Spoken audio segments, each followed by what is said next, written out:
Chapter है, इसका नाम है मैग्नेटिज्म इन मैटर, और ये जो चैप्टर है प्योरली 4th चैप्टर से एसोसिएटेड है, पूरा का पूरा लिंक्ड चैप्टर है, और अब तो समझ लो 4th चैप्टर का ही पार्ट है।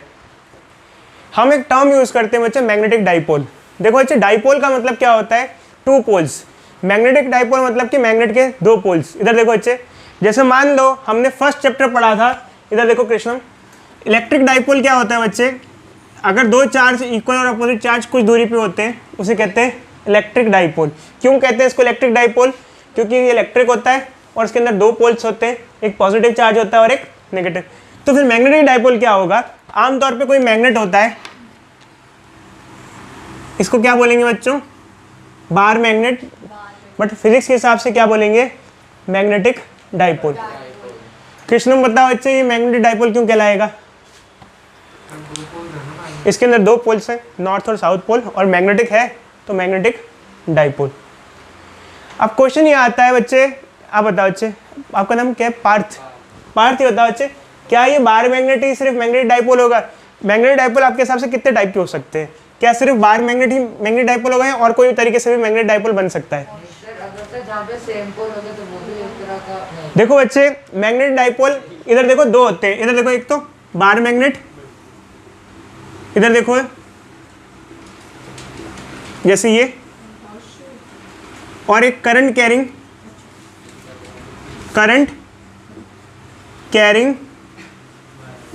लूप। दोनों ही मैग्नेटिक डाइपोल होते हैं। कैसे? विपुल बताएगा। एक बार मैग्नेट और करंट कैरिंग लूप दोनों मैग्नेटिक डाइपोल कैसे होते हैं?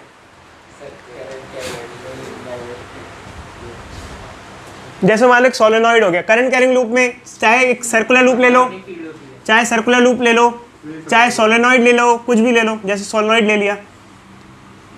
करंट कैरिंग लूप में आप ये मत सोचना सर्कुलर लूप हो, कोई सा भी लूप हो, चाहे लूप हो, एक लूप हो, चाहे कई सारे टर्न से सोलेनॉइड हो जाए, ये भी मैग्नेटिक डाइपोल है। बताओ बच्चे क्यों? हरी बताओ, ये मैग्नेटिक डाइपोल। बिल्कुल बच्चे, शाबाश। तो जब इससे करंट पास होगा तो ठीक जैसी मैग्नेटिक फील्ड बार मैग्नेट की होती है, ठीक वैसे ही मैग्नेटिक इसकी भी फील्ड इसकी होगी, और इसके अंदर भी 2 पोल्स क्रिएट हो जाते हैं, नॉर्थ और साउथ, इसलिए ये भी क्या होगा? Magnetic dipole.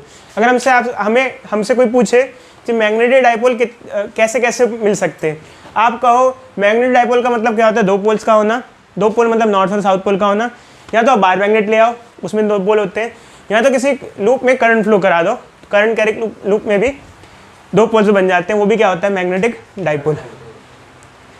Magnetic dipole 2 form में एग्जिस्ट कर सकता है, एक बार मैग्नेट और एक करंट कैरिंग लूप। ऊपर जो बार मैग्नेट है वो तो नेचुरल हो गया, एक तरीके से नेचर में एग्जिस्ट करता है, दूसरा हमने खुद करंट पास करा के बनाया है। अब देखो अच्छा, मैंने एक टर्म डिफाइन की थी, आपको बोला था magnetic dipole movement. Dipole movement बताया था बच्चे, कोई बच्चा बताएगा? फिर से आज बताएगा क्या होता है मैग्नेटिक डाइपोल मूवमेंट? एम अरे यार, NIA क्या होता है? बताया था ना, M = NIA। क्या होता है? क्या इन्फॉर्मेशन देता है? सर वो पता चलता है, स्ट्रेंथ पता चलती है। शाबाश। देखो बच्चे, हमारे पास 2 बार मैग्नेट है, कोई भी है, जैसे 2 सोलेनॉइड है या 2 बार मैग्नेट है, हम कहते हैं ये ज़्यादा स्ट्रांग है, ये वीक है। जैसे मान लो, हम कैसे कह सकते हैं ये स्ट्रांग है, वीक है? उस डाइपोल का डाइपोल मूवमेंट बताता है। क्या बताता है? जिस डाइपोल का डाइपोल मूवमेंट जितना ज़्यादा होगा, उसकी आसपास उसकी फील्ड उतनी ही स्ट्रांग होगी। बट एक चीज़ ध्यान से सुनना बच्चों, लास्ट चैप्टर में हमने मैग्नेटिक डाइपोल मूवमेंट निकालना सिखाया था, बट वो जो फॉर्मूला था वो इसके लिए नहीं सिखाया था, वो करंट कैरिंग लूप के लिए सिखाया था। करंट कैरिंग लूप के लिए मैग्नेटिक डाइपोल मूवमेंट का फॉर्मूला NIA होता है, और इसकी डायरेक्शन जो होती है वो परपेंडिकुलर टू एरिया वेक्टर होती है, सॉरी। और कैसे निकाली जाती है? राइट हैंड रूल से, ठीक है, इससे निकाली जाती है।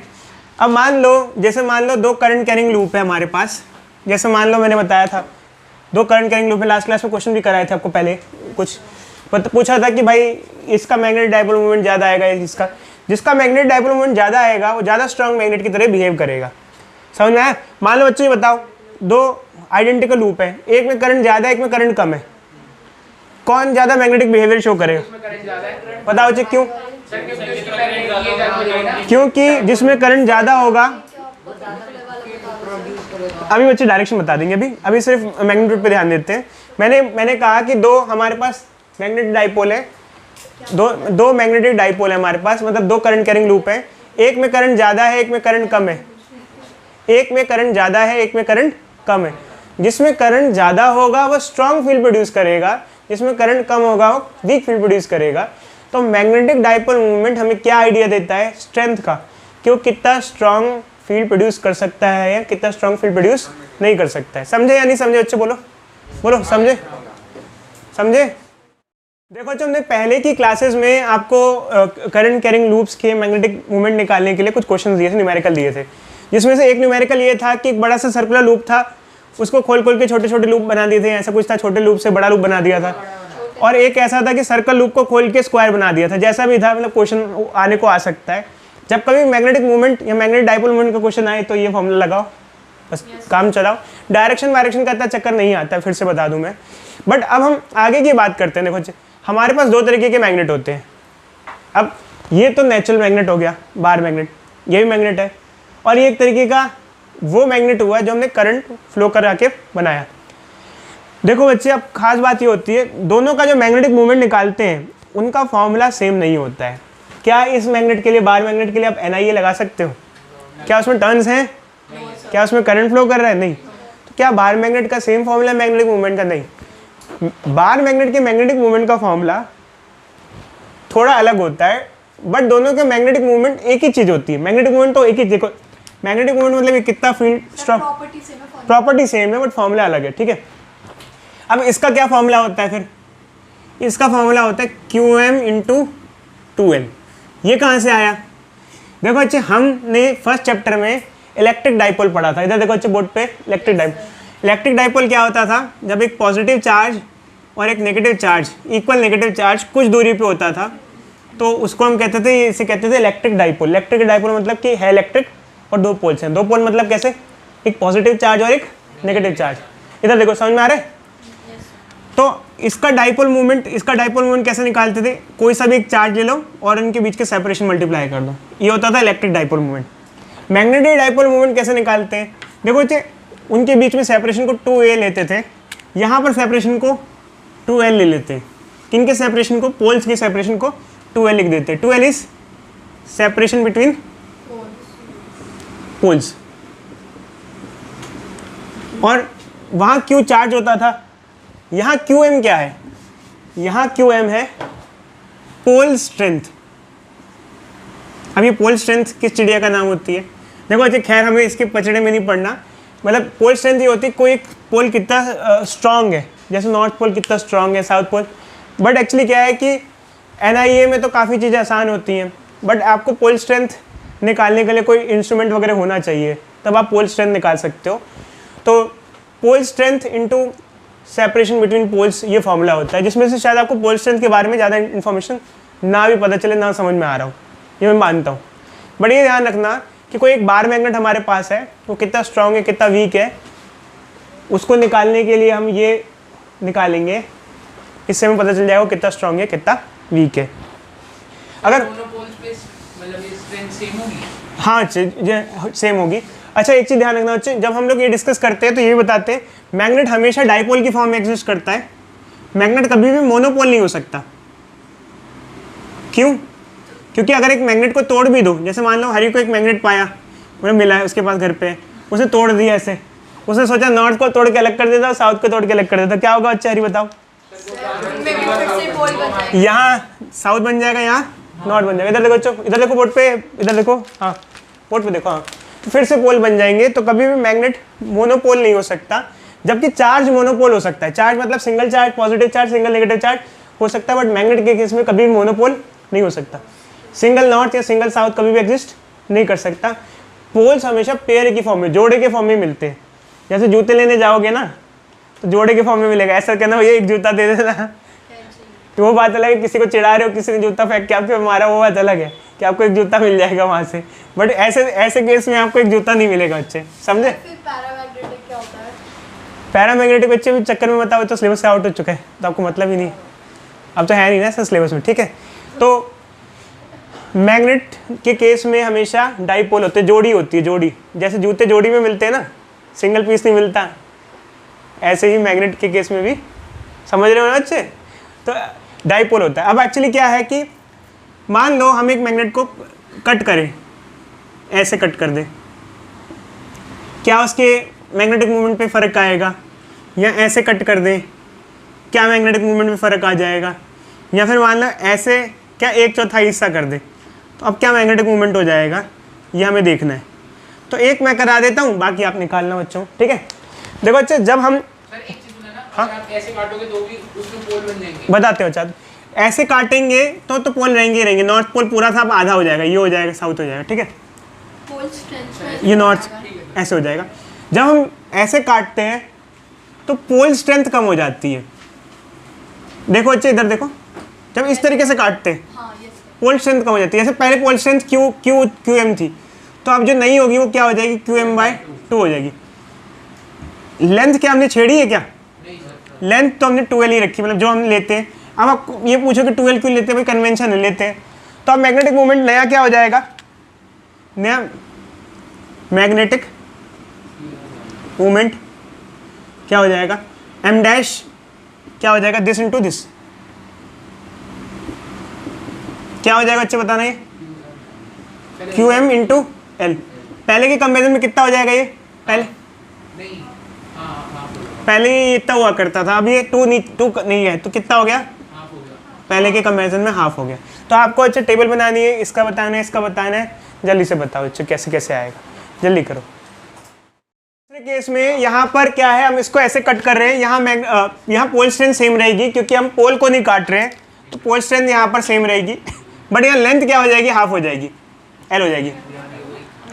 तो इससे क्या होगा बच्चे, इधर देखो बच्चों, इससे क्या होगा, यहाँ ये M/2 हो गया था मैग्नेटिक मूवमेंट, यहाँ पर क्या होगा, मैग्नेटिक मूवमेंट क्या होगा, QM इंटू L। पहले कितना था, 2QM इंटू L था, तो पहले के कंपेरिजन में कितना हो गया, हाफ हो गया। इसमें वो एक क्वार्टर कर दिया, क्वार्टर करने से क्या होगा, पोल स्ट्रेंथ भी हाफ हो जाएगी और लेंथ भी 2L की जगह L हो जाएगी। तो ये नया मैग्नेटिक मूवमेंट क्या हो गया, QM इंटू L/2, पहले के कंपेरिजन में ये 1/4 हो गया। मैंने तो जितने हिस्सों में काट रहे हैं उतना हो रहा है। तो वैसे देख लेना बच्चों, आप लोग को कुछ आए तो देख लेना, ठीक है। आगे बढ़े, चलो मैग्नेटिक मूवमेंट की बात करते हैं और किसी स्पेसिफिकली बार मैग्नेट की बात करते हैं। तो इसके अंदर मैग्नेटिक मूवमेंट जो कि एक वेक्टर क्वांटिटी होती है, तो इसमें जो डायरेक्शन निकालते हैं वो साउथ टू नॉर्थ होती है। इस पर कोई लॉजिक मत ढूंढना कि क्या होता है, क्यों होती है, कैसे होती है, कोई मतलब, बस ये होती है कि मैग्नेट के अंदर साउथ टू नॉर्थ होती है। बट हमारा इससे क्या रिलेशन है, हमारा इससे रिलेशन एग्जामिनेशन में क्वेश्चन आ जाए, जैसे एक क्वेश्चन आ गया, 2 मैग्नेट लगे हुए ऐसे, इसका मैग्नेटिक मूवमेंट M है, इसका भी M है, ये साउथ ये नॉर्थ, ये साउथ ये नॉर्थ, नेट मैग्नेटिक मूवमेंट निकालो इनका। नेट मैग्नेटिक मूवमेंट निकालना है, इसका मैग्नेटिक मूवमेंट किधर होगा, साउथ टू नॉर्थ, इसका किधर होगा, साउथ टू नॉर्थ। ऐसे M इसका हो गया और M इसका हो गया। अभी दोनों वेक्टर क्वांटिटी है, दो वेक्टर का रिजल्टेंट कैसे निकालते हैं, √a² + b² + 2ab कॉन्स्टेंट, ऐसे निकालेंगे बच्चों, बोलो। एंगल भी लगा सकते हैं सर 90। इसका तो आएगा √2L। नेट मैग्नेटिक मूवमेंट क्या निकालेंगे अच्छे, क्या आ जाएगा, m² प्लस आगे 0 हो जाएगा क्योंकि दोनों में एंगल कितना है, 90 डिग्री है। तो नेट मैग्नेटिक मूवमेंट क्या आ जाएगा बच्चे, 2m² मतलब कि m√2m हो जाएगा। अगर मैं आपको इसके हिसाब से 1-2 क्वेश्चन दे देता हूँ, जल्दी से ट्राई कर लो बच्चे, और क्लास को हम समापन करते हैं। Yes sir. नहीं अच्छे, इस चैप्टर का तो नहीं, थोड़ा बहुत है, बट ये है कि बहुत कम टॉपिक है इस चैप्टर में। जैसे एक टॉपिक पढ़ा है, ऐसे 2-3 टॉपिक हैं बस, ऐसे 1-2 बस ठीक है। इधर जल्दी बच्चे जल्दी लिखो।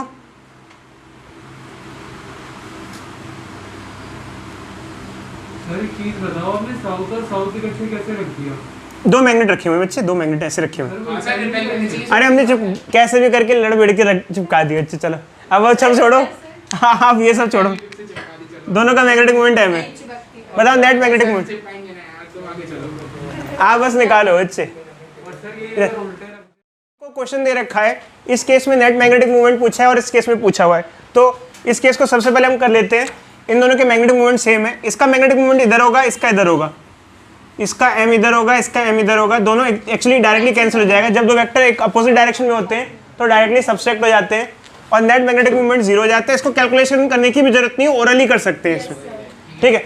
अब इस क्वेश्चन में बच्चे, इस क्वेश्चन में भी हमें नेट मैग्नेटिक मूवमेंट पूछा हुआ है। बताना बच्चे इसका नेट मैग्नेटिक मूवमेंट किधर होगा? सर इसका ऊपर से नीचे नीचे की तरफ ऐसे, और इसका किधर होगा? Right side. राइट तो इसकी फिगर प्रॉपर्ली कैसे ड्रॉ होगी? 60 डिग्री ऐसे, इसका ऐसे हो जाएगा और इसका नीचे की तरफ ऐसे हो जाएगा। इसमें बच्चों को लगता है एंगल 120 होगा, जबकि एंगल कितना होगा? 60, क्योंकि एंगल हमेशा टेल से टेल का रहते हैं। जब आप लोग एक बार देखोगे तो आप सोचोगे एंगल 120 डिग्री, नहीं, हमने कैच किया है, मतलब कुछ चीज़ चेंज कर दी है। ये वेक्टर है, इसको उठा के नीचे रखोगे, क्योंकि हमेशा ना आप ये देख रहे होगे, ये और ये एंगल हमेशा टेल से टेल का होता है। इसको उठा के नीचे रखो, आगे एक्सटेंड करो, इधर देखो अच्छे बोर्ड पे, ये एंगल लिया जाएगा, ये वाला एंगल नहीं लिया जाएगा। ये बहुत बड़ा कैच है। इस क्वेश्चन को देने का कारण यही था, क्योंकि मुझे पता था आप डायरेक्टली आंसर निकाल सकते हो वेक्टर एडिशन से, बट इसमें एंगल 60 डिग्री होगा, 120 डिग्री दिखाने का है। तो अगर आप रिजल्टेंट निकालोगे, जैसे नेट निकालोगे, इसमें ये फॉर्मूला लगाओगे, देखो अच्छे क्या आएगा? a का स्क्वायर प्लस b का square plus 2ab cos 60, 3m ये क्या हो जाएगा अच्छे? m स्क्वायर 2m स्क्वायर हो जाएगा। ये क्या हो जाएगा? 2m स्क्वायर, ये क्या हो जाएगा? हाफ कट जाएगा, ये हो जाएगा 3m स्क्वायर, और नेट हो जाएगा m root 3। Net magnetic moment ये आ जाएगा, ठीक है बच्चों, कोई डाउट? आज हम लोग इसे आगे कंटिन्यू करेंगे। तो हमारे जो सिलेबस में, करिकुलम में एक टॉपिक मेंशन किया हुआ है कि बार मैग्नेट सोलेनॉइड के इक्विवेलेंट होता है। क्या, कैसे कह सकते हो बार मैग्नेट सोलेनॉइड के इक्विवेलेंट होता है? क्योंकि बार मैग्नेट में भी 2 पोल्स होते हैं, सोलेनॉइड में भी 2 पोल्स होते हैं, नॉर्थ साउथ पोल होते हैं। अच्छा, इसके अलावा देखो बच्चे, खैर मुझे ये नहीं पता कि कहाँ तक बाउंड्री है, क्योंकि काफ़ी कुछ टॉपिक इससे कट गया है। तो एक चीज़ बच्चों आप ध्यान रखना, जैसे मान लो एक बार मैग्नेट है, if we have a bar magnet having 2 poles, north and south pole. जैसे बच्चों हमारे पास एक मैग्नेट डाइपोल भी होता है, ये माइनस और ये प्लस। हमने एक्सियल पॉइंट पे इलेक्ट्रिक फील्ड निकालने की कोशिश की थी डाइपोल के। कितनी आती है, कोई बच्चा बताएगा? बोलो। ये आती है, ये तो सिंप्लीफाई करके आती है। वैसे क्या आती है, कोई बच्चा बताएगा आप में से?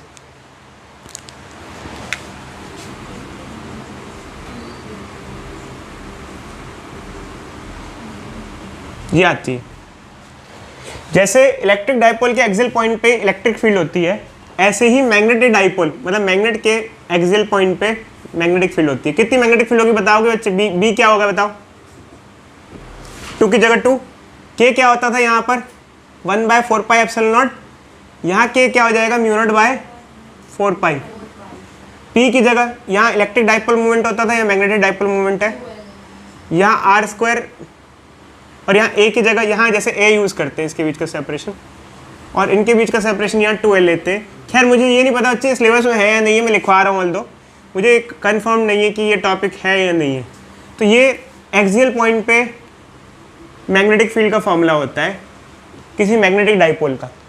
जैसे इलेक्ट्रिक डाइपोल के एक्सिस पॉइंट पे इलेक्ट्रिक फील्ड होती है, ऐसे ही मैग्नेटिक डाइपोल के एक्सियल पॉइंट पे मैग्नेटिक फील्ड होती है। अब जैसे ये बार मैग्नेट रखा है, इस पॉइंट पे मैग्नेटिक फील्ड होगी नहीं होगी, और उस मैग्नेटिक फील्ड की ये वैल्यू होगी। यहाँ क्या क्या चीज़ें क्या क्या है बताओ बच्चे?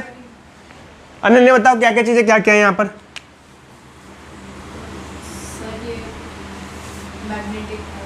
एम जो है मैग्नेटिक मूवमेंट है हमारे इसका बार मैग्नेट का।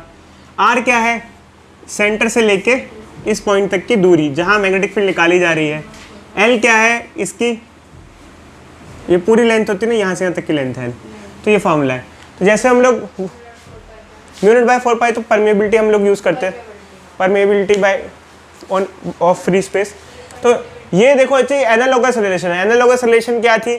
जैसे यहाँ पर ये था, वैसे यहाँ पर ये है। मैं फिर से रिपीट करूँ, मुझे ये पक्का नहीं पता कि सिलेबस में है या नहीं है, क्योंकि चक्कर क्या है कि प्रॉपर्ली मेंशन नहीं किया गया है इसके बारे में।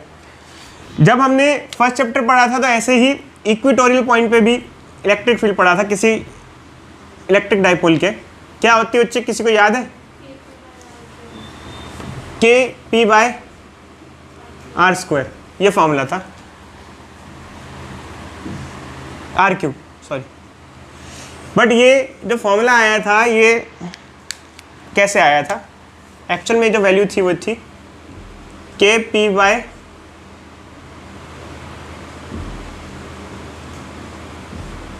ये फॉर्मूला था हमारा, यहाँ से सिंप्लीफाई होकर आया था। अब ऐसे ही मान लो बच्चे हमारे पास ये इलेक्ट्रिक डाइपोल की जगह मैग्नेटिक डाइपोल है, मैग्नेट है, इसके इक्वेटोरियल पॉइंट पे मैग्नेटिक फील्ड बतानी है, कोई पॉइंट है इक्वेटोरियल पॉइंट, इसमें मैग्नेटिक फील्ड बतानी है। मैग्नेटिक फील्ड की वैल्यू क्या हो जाएगी, के की जगह क्या हो जाएगा mu not by 4 pi, P की जगह क्या हो जाएगा एम हो जाएगा R square plus L square की पावर 3/2। ये फॉर्मूला वगैरह ध्यान रख लेना बच्चों, और मुझे लगता नहीं बहुत कुछ आने वाला है इससे, तो ये बस देख लेना है थोड़ा सा बस। बच्चों हमारे पास एक टॉपिक यहाँ पे मेंशन किया गया है, मैग्नेटिक मूवमेंट ऑफ इलेक्ट्रॉन। ये 4th चैप्टर और 5th चैप्टर दोनों से एसोसिएटेड है। क्यों? क्योंकि 4th चैप्टर में भी हम मैग्नेटिक मूवमेंट के बारे में जानते हैं और 5th में भी। बता बच्चे पार्थ, मैग्नेटिक मूवमेंट क्या होता है, मैंने कई बार रिपीट किया है, क्या होता है मैग्नेटिक मूवमेंट? कोई भी मैग्नेट कितना स्ट्रॉन्ग मैग्नेटिक फील्ड प्रोड्यूस कर सकता है उसके बारे में हमें इंफॉर्मेशन मिलती है। देखो बच्चे, जैसे हम बात करें हाइड्रोजन एटम की, तो हाइड्रोजन एटम में एक प्रोटॉन होता है और एक इलेक्ट्रॉन होता है, ये भी एक मैग्नेट है। बताओ बच्चे कैसे है मैग्नेट? क्योंकि इलेक्ट्रॉन जब घूमता है तो चार्ज पार्टिकल जब मोशन में होता है तो क्या प्रोड्यूस करता है, फील्ड प्रोड्यूस करता है। और जहाँ फील्ड है मतलब वो एक तरीके से करंट कैरिंग लूप की तरह बिहेव करेगा, करंट कैरिंग लूप की तरह बिहेव करेगा तो मैग्नेटिक फील्ड प्रोड्यूस करेगा। तो अगर हम देखें सबसे छोटा मैग्नेट, मैंने आपसे पहले भी बताया था कि सबसे छोटा मैग्नेट क्या होता है, एक हाइड्रोजन एटम एक सबसे छोटा मैग्नेट होता है।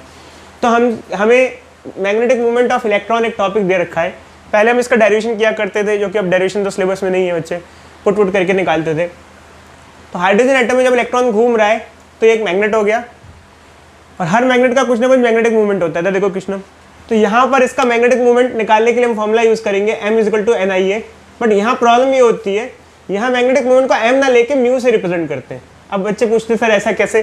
देखो बच्चे, यहाँ पर हम हाइड्रोजन एटम में M मास ऑफ इलेक्ट्रॉन के लिए यूज़ करते हैं आमतौर पे, तो इसलिए हम M ना लेके म्यू लिख देते हैं। कोई डाउट किसी बच्चे को? कन्वेंशन वाइज ना आमतौर पे हम हर जगह मैग्नेटिक मूवमेंट को M लिखते हैं, स्मॉल m, बट यहाँ मैग्नेटिक मूवमेंट को स्मॉल m ना लिख के म्यू से रिप्रेजेंट कर देते हैं। जब हम इसका डेरिवेशन वगैरह करते हैं तो हाइड्रोजन एटम का जो मैग्नेटिक मूवमेंट आता है वो आता है ये फॉर्मूला। अब इसमें क्या क्या चीज़ें क्या क्या, इधर देखो बच्चे, इधर देखो बोर्ड पे। जब हम इसका डेरिवेशन करते हैं, देखो बच्चे वैसे तो फॉर्मूला ये कॉम्प्लेक्स एकदम से नहीं आता है। फॉर्मूला जो बेसिक आता है, जो बेसिक फॉर्मूला आता है वो आता है EV/2m, ये फॉर्मूला आता है।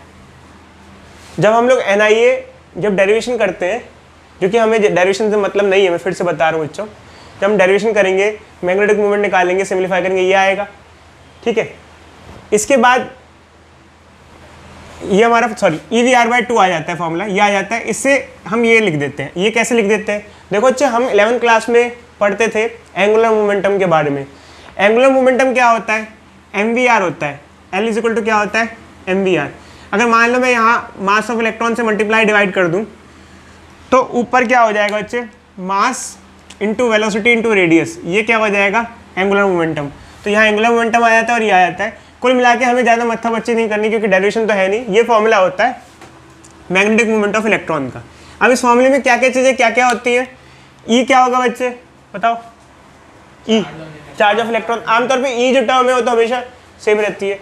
एम ई से क्या लगता है आपको? एम ई का मतलब क्या होगा? Mass of electron. एल क्या होगा? Angular momentum. एल क्या होगा? Angular momentum of electron. क्यों एंगुलर मोमेंटम कब डिफाइन करते हैं? देखो बच्चे, जब हम रोटेशन पढ़ते थे तो कोई चीज़ अगर घूमती है, देखो कोई चीज़ सीधी चलती है तो उसका मोमेंटम होता है। इधर देखो भाई, कोई चीज़ घूमती है तो उसका एंगुलर मोमेंटम होता है। क्या होता है? इलेक्ट्रॉन घूम रहा है तो ये फॉर्मूला आ जाता है। हमें इससे क्या लेना था? कुछ खास नहीं बच्चे, उसका फॉर्मूला पढ़ लिया। अब इसमें एक चीज़ है, कोई आपसे पूछे नेगेटिव साइन क्यों दे रखा है?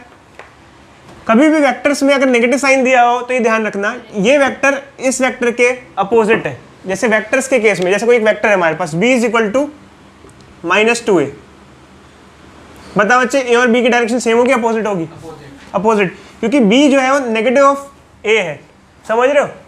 कभी भी वेक्टर फॉर्म में कुछ चीज़ लिखी हुई हो और नेगेटिव साइन लगा हुआ हो, नेगेटिव साइन का मतलब क्या होता है? Opposite direction. इधर देखो बच्चे, जैसे यहाँ है एल और इसकी डायरेक्शन सेम है या अपोजिट है? अपोजिट, क्योंकि साइन क्या है? नेगेटिव है। ठीक है बच्चे, कोई डाउट? अब इसके अलावा हम 2-4 चीज़ें और डिफाइन करते हैं। एक टर्म यूज़ करते हैं गायरोमैग्नेटिक रेशियो। अब ये गायरोमैग्नेटिक रेशियो क्या होता है? देखो बच्चे, अगर हम इसको नीचे ले आए, इसके मैग्नेटिक मूवमेंट और एंगुलर मोमेंटम का रेशियो निकाल लें, इसको नीचे ले आए, तो ये हो जाता है हमारा। हम इसके अंदर वेक्टर फॉर्म नहीं लिख रहे इसलिए नेगेटिव साइन नहीं लगा रहे। यहाँ वेक्टर फॉर्म में लिखा हुआ है इसलिए नेगेटिव साइन लगाया हुआ है, यहाँ वेक्टर फॉर्म में नहीं है इसलिए साइन नहीं लगाया हुआ है। मैग्नेटिक मूवमेंट और एंगुलर मोमेंटम का जो रेशियो होता है, इन दोनों का जो रेशियो होता है, इसे कहते हैं गायरोमैग्नेटिक रेशियो। किसका किसका? Magnetic movement and angular momentum. ये सिर्फ रट्टा मारने वाली चीज़ें कुछ हद तक बच्चे, इसमें कुछ लॉजिक वॉजिक मत ढूंढना, बस समझ लेना कि टॉपिक क्या होता है। ये रेशियो कांस्टेंट होता है, ये कांस्टेंट होता है और इसको हम कहते हैं गायरोमैग्नेटिक रेशियो। इसकी वैल्यू ये होती है। ठीक है, कुछ लॉजिक नहीं है, बस ध्यान रखना है। फिर एक टर्म और डिफाइन करते हैं, बोहर मैग्नेट्रॉन। बोहर मैग्नेट्रॉन क्या होता है? आपको ट्रांसफॉर्मर वाली मूवी याद आ रही होगी, मैग्नेट्रॉन, क्या क्या नाम थे उसके अंदर? बम्बल बी। ठीक है, अब देखो बच्चे, बोहर मैग्नेट्रॉन क्या होता है? हाइड्रोजन एटम में जो इलेक्ट्रॉन है जब अपने ऑर्बिट में घूम रहा होता है, इधर देखो बच्चे, ऐसे हाइड्रोजन एटम में आमतौर पे इलेक्ट्रॉन किस ऑर्बिट में घूमता है? First orbit, second orbit, third orbit? First orbit में घूमता है। जब हाइड्रोजन एटम में इलेक्ट्रॉन अपने फर्स्ट ऑर्बिट में घूम रहा होता है, उस टाइम जब उसका मैग्नेटिक मूवमेंट होता है उसको बोहर मैग्नेट्रॉन कहते हैं। जब हाइड्रोजन एटम में इलेक्ट्रॉन फर्स्ट ऑर्बिट में घूम रहा होता है, उस टाइम उसका जो मैग्नेटिक मूवमेंट होता है उसको हम बोहर मैग्नेट्रॉन कहते हैं। उसकी वैल्यू ये आती है। अब ये आता कैसे? इधर देखो बच्चे, ये देखो, जैसे मान लो मैग्नेटिक मूवमेंट का ये फॉर्मूला हुआ EL/2me। एल का ना फॉर्मूला होता है, शायद आप लोगों ने अपनी 11th क्लास में पढ़ा होगा, बोहर पोस्टुलेट पढ़े होंगे। बोहर पोस्टुलेट के हिसाब से एल क्या होता है? NH/2π होता है। याद है किसी को? नहीं याद है? सर केमिस्ट्री में था ये। केमिस्ट्री में था, वैसे भी हम फिजिक्स में पढ़ेंगे। तो NH/2π × 2me, इससे ये फॉर्मूला आ जाता है। बस हमको बच्चे थोड़ा रट लेना है, मतलब इसमें कुछ लॉजिक वॉजिक नहीं ढूंढना है। ठीक है, याद करना है बच्चे, ऊपर से एक लाइन पढ़ लो बस। जैसे मैं एक बार आपको दोबारा बता देता हूँ। हाइड्रोजन एटम में जब इलेक्ट्रॉन होता है उसका मैग्नेटिक मूवमेंट का ये फॉर्मूला होता है। गायरोमैग्नेटिक रेशियो मैग्नेटिक मूवमेंट और एंगुलर मोमेंटम का रेशियो होता है, ये होता है। बोहर मैग्नेट्रॉन क्या होता है? जब इलेक्ट्रॉन अपने फर्स्ट ऑर्बिट में घूम रहा होता है, उसका जो मैग्नेटिक मूवमेंट होता है उसे बोहर मैग्नेट्रॉन कहते हैं। उसकी वैल्यू ये होती है बस। तो इसमें ज़्यादा मत्था बच्ची नहीं करनी, फॉर्मूला याद कर लो और कोई लॉजिक वॉजिक तो नहीं, रट लो उसको। हमारा नेक्स्ट टॉपिक है मैग्नेटिक फील्ड लाइंस। जिस तरीके से आप इलेक्ट्रिक फील्ड लाइंस पढ़ते थे अपने फर्स्ट चैप्टर में, ठीक ऐसे ही हम मैग्नेटिक फील्ड लाइंस पढ़ते हैं। ये जो टॉपिक है ये 10th क्लास में भी हमने पढ़ा हुआ है। मैग्नेटिक फील्ड लाइंस क्या होता है? मैग्नेट के आसपास जो हम इमेजिनरी लाइंस ड्रॉ करते हैं इसे हम कहते हैं मैग्नेटिक फील्ड लाइंस। क्या डायरेक्शन होती है बच्चे मैग्नेटिक फील्ड लाइंस की? बताना sir, north to south. North to south बाहर, साउथ टू नॉर्थ अंदर। डायरेक्शन क्या होती है? North to south outside magnet and south to north inside magnet. Inside magnet. ये हमने 10th क्लास में भी पढ़ा होगा बच्चे, ध्यान होगा आपको। ये मैग्नेट होता है, इसके आसपास जो लाइंस ड्रॉ करते हैं इसे कहते हैं magnetic field lines. Second point क्या होता है? Two magnetic field lines can not intersect each other. देखो बच्चे, ये टॉपिक हमने, ये जो पॉइंट है हमने 10th क्लास में भी पढ़ा था। कोई बच्चा बताएगा कि एक दूसरे को इंटरसेक्ट क्यों नहीं कर सकते? दो फील्ड लाइंस एक दूसरे को इंटरसेक्ट क्यों नहीं कर सकती हैं? ये हमने इलेक्ट्रिक फील्ड लाइन में भी पढ़ा था, ऐसा पॉसिबल नहीं है। बताओ। दो डायरेक्शन। देखो बच्चे, जैसे मान लो अगर दो मैग्नेटिक फील्ड लाइन इंटरसेक्ट कर रही हैं, जैसे यहाँ ये जा रही है, तो इस पॉइंट पे इधर ये डायरेक्शन भी और ये डायरेक्शन भी है। एक पॉइंट पे दो डायरेक्शन पॉसिबल नहीं है, तो इसी तरीके से दो मैग्नेटिक फील्ड लाइन या दो electric field lines, first chapter में हमने पढ़ा था इलेक्ट्रिक फील्ड लाइंस, यहाँ मैग्नेटिक फील्ड लाइंस, और 10th क्लास में भी पढ़ा था, इंटरसेक्ट नहीं कर सकती है। किसी भी पॉइंट पे मैग्नेटिक फील्ड की डायरेक्शन निकालनी है तो डायरेक्शन के लिए हम क्या ड्रॉ कर देते हैं? Tangent at that point. उस पॉइंट पे टेंजेंट ड्रॉ कर देते हैं। जैसे मान लो यहाँ पर हमें मैग्नेटिक फील्ड की डायरेक्शन निकालनी है यहाँ पर, तो यहाँ पर टेंजेंट ड्रॉ कर देंगे, यहाँ निकालनी है टेंजेंट ड्रॉ कर देंगे। ये सब चीज़ें बच्चे वो हमने जो फर्स्ट चैप्टर में पढ़ा था सेम ही है। सर अगर हम बिल्कुल नॉर्थ पोल भी निकालने को कैसे करोगे? तो टेंजेंट ड्रॉ कर दो, यहीं बिल्कुल अंदर की तरफ आ रही है, बिल्कुल बाहर की तरफ जा रही है, टेंजेंट ड्रॉ करोगे तो नहीं कर सकते। यहाँ ऐसे ड्रॉ कर दोगे, यहाँ ऐसे ड्रॉ कर दोगे, टेंजेंट ड्रॉ कर लोगे बच्चे। जिस ऐसे नहीं करेंगे, बिल्कुल नॉर्थ पे निकाल। बिल्कुल नॉर्थ पे बच्चे सीधी होती है, अंदर की तरफ होती है, बिल्कुल यू स्ट्रेट 90 डिग्री नहीं होती। 90 डिग्री होती है ना बच्चे, बिल्कुल नहीं ऐसे ऐसे। वो हो जाएगा। इधर देखो बच्चे, आगे देखते हैं। अब देखो बच्चे, इसके बाद जो डिफरेंस होता है इलेक्ट्रिक फील्ड लाइंस में और मैग्नेटिक फील्ड लाइंस में, उसकी हम बात करते हैं। बाकी सब तो देखो सब सेम है। आपने इलेक्ट्रिक फील्ड लाइंस पढ़ा था, सब सेम है, शायद उसके बारे में पढ़ा था या 10th क्लास में जो पढ़ा था। यहाँ पर एक पॉइंट डिफरेंट हो जाता है। Magnetic field lines